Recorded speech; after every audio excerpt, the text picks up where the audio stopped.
This movie was originally shot in 1984, but wasn't finished until 2021.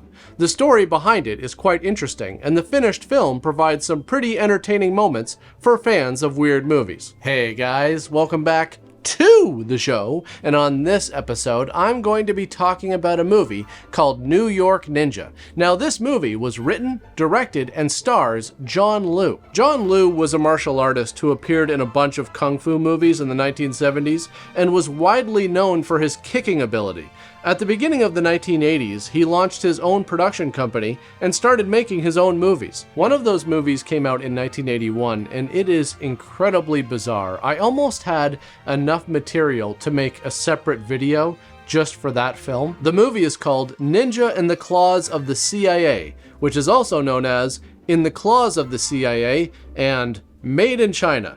It might have a few other titles as well. A lot of times I had no idea what was going on in this movie. At the beginning, there's footage that's apparently from a totally different film, and it has no connection to anything. Also, there are no ninjas at any point in this movie. John Liu plays a character named John Liu, and he also plays his twin brother who's in a wheelchair. So what happens in this movie? That's a very good question. From what I managed to pick up, there's this Russian guy who worked for the KGB, and he tells the CIA that they have this new secret method where they combine hypnosis with martial arts to turn their men into killing machines. And the CIA is like, holy crap, we gotta do that with our guys. Anyways, as he's leaving, he gets shot, and they're like, ah, crap, how the hell did the KGB get a sniper on the front lawn? Not exactly a ringing endorsement for the security at CIA headquarters, so they're like, alright, we gotta get on this whole martial arts hypnosis thing. It sounds super cool, and there's only one man for the job, John Liu. I mean, look at all these magazine covers he's been on. He must be good. So Agent Sanders flies out to recruit John in the weirdest way possible. Get a load of this. John saves this guy's wife from being attacked, and she invites him over, but then tries to drug him. But he notices, so he switches their drinks, which knocks her out. Then Sanders puts a gun to his head. They fight for a bit, have some laughs, and meanwhile, his wife is still passed out in the background.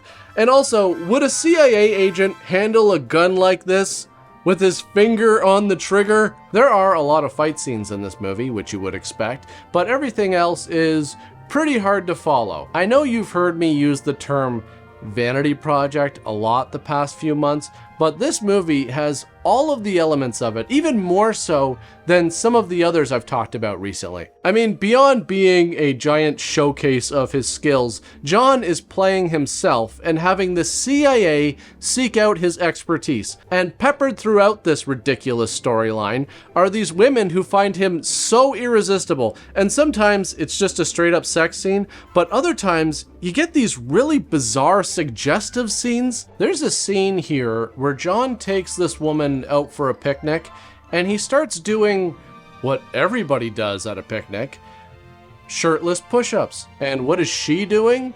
Well, enjoying the view, I guess. But what kind of picnic would this really be if it didn't include playing some catch with a watermelon?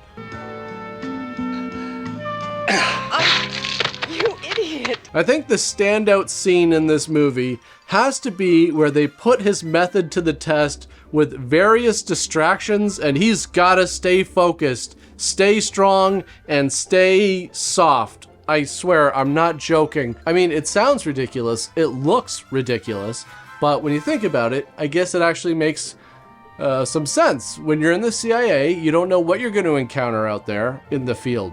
Enemies with guns or sexy lady enemies, right? That might try to seduce you, and you gotta be able to resist that.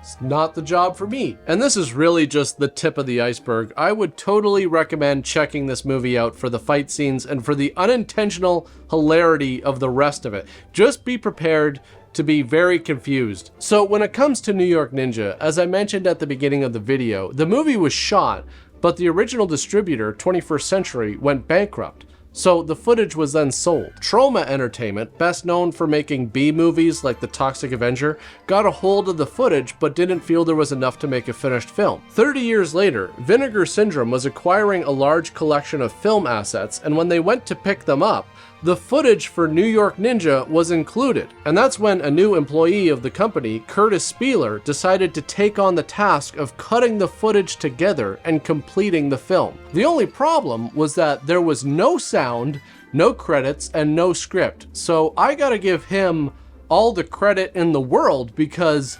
taking what was apparently 6 to 8 hours of footage with no audio, no storyboard, no edit decision list, and trying to piece that together would be a ton of work. He then had to write a new script and find a new cast to dub over the entire movie. So in New York Ninja, John Liu once again plays John Liu. Is this the same John Liu as the other movie? Like, is he playing himself or just a character with the same name? Not exactly sure, but it doesn't really matter. Anyways, this movie starts with John giving his wife, Nita, a belt for her birthday, and there's not even a card. Kinda dropped the ball there, John. Oh well, he'll have the chance to do better next year, because, you know, I'm sure she's going to have many more birthdays in the future. Yes, nothing's going to get in the way of her living. So she tells him that she's pregnant because this is the perfect moment. Meeting up with your spouse in the middle of New York City for 15 seconds to get an unwrapped birthday gift. What could be better than that? But then she sees something she's not supposed to see. A woman being kidnapped by a group of men. One of them looks like a cowboy, and the leader of the gang looks like he could pass for being 17. But you know what they say, smoking does wonders for the skin. Anyways, he notices that she saw him abducting the woman in broad daylight in the middle of the street, so she's gotta go. Can't leave any witnesses, so he cuts her throat and throws the knife at her. John is on a rooftop where I guess the birthday party was supposed to happen, and he's not dealing with the news of his wife's death very well.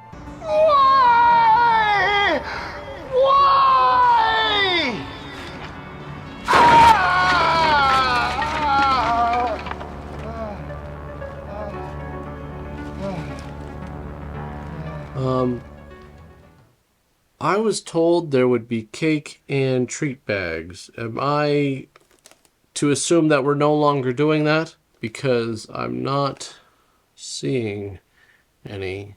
Look, John, Nita's death was very unexpected. It happened so suddenly. And the cake and treat bags would have had to have been prepared well in advance of this party, right? So theoretically, I'm just saying, if there are cake and treat bags somewhere, it would be a shame for them to have to go to waste. And there's really no reason for both of us to have to leave here disappointed. John works as a sound technician for a news team, and they come to see him like, damn, John, who's gonna clean all this up? So John starts going through the birthday gifts, which include some shards of glass, a picture of him and his wife, and the swords she's always wanted. And this is when John decides to get revenge, because it would be a shame to let those swords go to waste. Unlike the cake and treat bags, apparently. Meanwhile, a bunch of bad guys meet up and exchange photos of girls that they have crushes on, while one of the drivers chews on his rat tail, which is not only bad for you because you could start ingesting hair, but you don't want to be known as the guy with the spitty rat tail. You know, having a rat tail is one thing, but having a rat tail that's always wet, that's very off-putting. Anyways, Goggles McGoggins is like, all right, that's enough. Let's go find these girls. Meanwhile, back in crazy New York, these street toughs are shaking down this kid for his money. And this is the thing with mugging people. You really gotta be specific when you pick your targets. You gotta pick people who can't fight back and that no one will listen to when they complain. So kids, old people, guys like me. I'm just kidding. People do listen to me when I complain. That's why I have this show. So John leaves because he's like, this is none of my business. Plus, he's got to go mourn his dead wife by throwing a bunch of her shit in the water. And I mean, geez, dude, get over it already. You're not going to be able to enjoy the boat ride. This is when he finds a cufflink and he's like, wait a minute, this isn't Nita's cufflink. It tastes terrible. This must be the cufflink of the killer. So after a while of going back and forth thinking about it, literally, John vows to take on all the gangs in the city, which isn't that hard because these are the type of bad guys that all stand around and wait for their turn to get their ass kicked. John is now the New York Ninja, doing what ninjas do. Throwing ninja stars, stopping crime, and rolling around on roller skates. Don't laugh. It's actually very smart. And it looks totally badass. I mean, just think about it. Imagine a ninja coming at you. It's pretty intimidating, right? Well, now imagine that same ninja on wheels. Absolutely terrifying. He also intentionally cuts his hand on his sword, which just seems kind of counterproductive to me, but then again, what do I know? I've only been a ninja once, and I was pretty bad at it. John seems to be doing a pretty good job at dishing it out. It also helps that a lot of these gang members don't seem to have the slightest clue as to how to fight, or throw a punch, or even just avoid obstacles.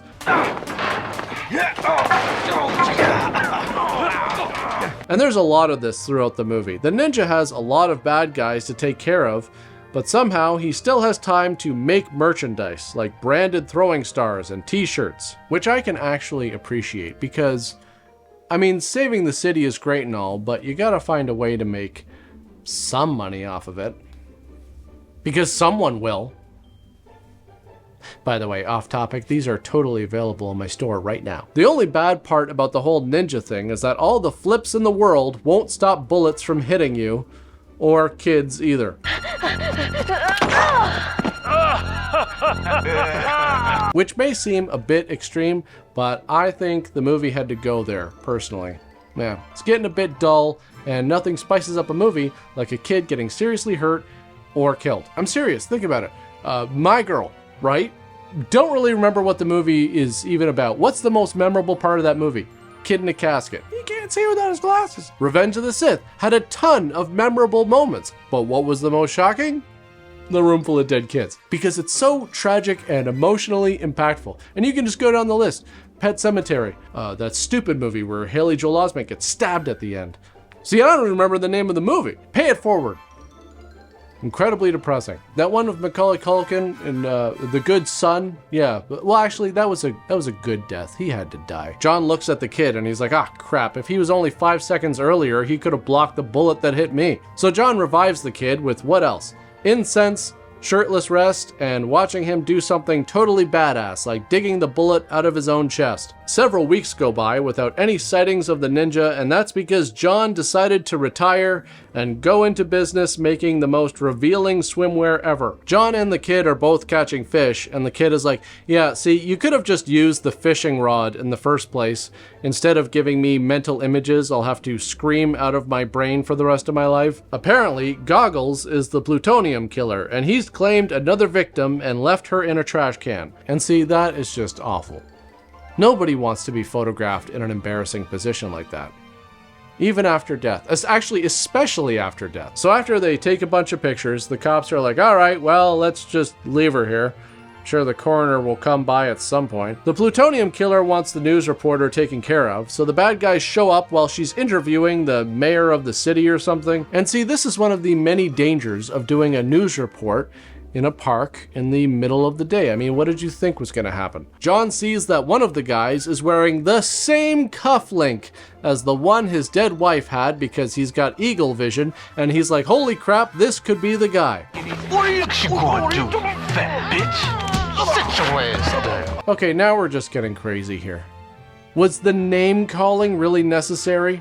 Did you really have to resort to hurting people's feelings? Aren't the guns enough? But don't worry, because here come the street kids to, I don't know, surround the bad guys and somehow scare them off. And John is like, hey, make sure you videotape the kids attacking these extremely dangerous men while we stand here and watch. Now, some people out there want to keep kids away from gangs. Well, as you can see, obviously, sometimes gangs are good. Just think, if all the parents of those kids stopped them from forming that street gang, these 3 people would be dead right now. And then how would those parents feel? One of the things that makes the New York Ninja different than other crime fighters is that while Spider-Man has spider sense and Batman has the bat signal to notify them when trouble is around, The ninja just knows somehow. At one point, he just appears in the exact location where the bad guys are, and then in the next scene, he's just doing flips in a totally different location when he just so happens to run into Rattail. So yeah, you could say there are a few things I take issue with in this movie, but the biggest one of all has to be with how the detective wears his hat. This drove me nuts the entire movie. Also, I'm not just calling that guy Rattail because I'm lazy. That's the character's name. Remember, they didn't have a script or credits when they made this, so they could just make up whatever names they wanted for the characters, and the results are great. Hey, that guy who chews on his rat tail, yeah, he's Rattail. The guy with the cufflinks? Freddy Cufflinks. The kid? Well, he's the kid. The guy who looks kind of pale? Yeah, he's the pale man. I won't ruin the ending for you, which includes the ninja being dragged by a car, hanging from a helicopter, and using a mirror to melt someone's face off, but it's another one of those movies that you really have to see to get the full effect. And while I really appreciate the work that went into finishing this movie, unsurprisingly, the plot isn't very good, but it's a lot of fun to watch, especially if you know the backstory of how this all came to be. And I also feel they really nailed the vibe. The soundtrack was done by the group Voyager 3, and it's perfect. So yeah, these are some really great bad movies. They have a lot of the ingredients that I look for when I'm looking for movies to cover on this show, so I would totally recommend checking them out if you're a fan of this show. I want to thank all of my supporters on Buy Me a Coffee, Patreon, and my YouTube channel members. I want to thank all of you for tuning in, but that's pretty much it for this one, and I'll see you all next time. They're leg warmers. I know how much she loved aerobics. I really tried hard to rap this, and I'm not good at rapping, you know? The worst part is, it's just past the point where I'm able to return them to the store, so I can't take them back. So yeah, kind of sucks. Because they were like $10. So, you know what? Don't worry about it. I'll sell them. I'll put them in the... I'll put an ad out for them in the paper, in the classifieds. You've done that before, haven't you? Maybe you can help me do that. I've never done it before. You gotta find some way to make some money off of it. Get out of here. Fucking bugs. What is that? It's not even a fly. It's like this... Ugh, God, I hope it's not a mosquito. I do not want a mosquito in my house. I hate the idea of a mosquito loose in my house because I go to sleep and it's just a feeding frenzy, you know? Open buffet, and that's not fair. If you're going to suck my blood, I should at least be conscious and able to destroy you.